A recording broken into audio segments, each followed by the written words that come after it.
তীব্র গরমকে উপেক্ষা করেই আমরা লড়াই চালিয়ে যাচ্ছি। তীব্র প্রতিকূলতাকে আমরা প্রতিকূলতা কাটিয়েই আমরা প্রতিদিন লড়াই করে চলেছি।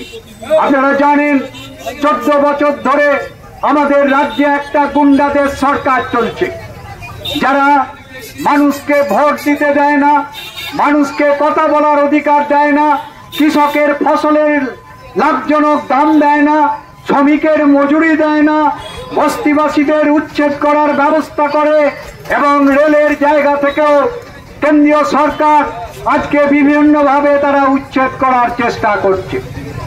এই সংগঠনগুলি শ্রমজীবী মানুষের সংগঠন। এই শ্রমজীবী মানুষ তারা সমাজে উৎপাদন করে। আজকে জমিতে ফসল তৈরি করে ক্ষেত মজুর কৃষক, কারখানায় মাল তৈরি করে শ্রমিক, এক প্রান্ত থেকে আরেক প্রান্ত পর্যন্ত উৎপাদিত মাল পৌঁছে দেয় লরির ড্রাইভার, লরির খালাসি, কোল্ড স্টোরেজের মুটিয়ার কাজ করে শ্রমিক।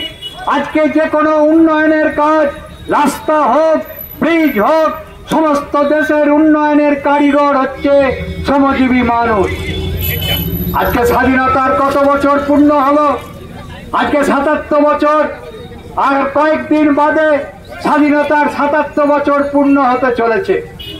কিন্তু এই যে শ্রমজীবী মানুষ যারা উৎপাদন করে, তাদের জীবন কি? তারা চাষ করে কিন্তু ভালো করে খেতে পায় না। তারা কারখানায় মাল তৈরি করে কিন্তু সে মাল তারা ব্যবহার করতে পারে না। তারা ওষুধের দোকানে ওষুধ তৈরি করে কারখানায়, কিন্তু সেই ওষুধের অভাবে তার বাচ্চা চোখের সামনে মারা যায়, কিছু করতে পারে না। আমাদের শ্রমিকরা তারা উৎপাদন করে, এইটাই হচ্ছে পুঁজিবাদী সমাজ।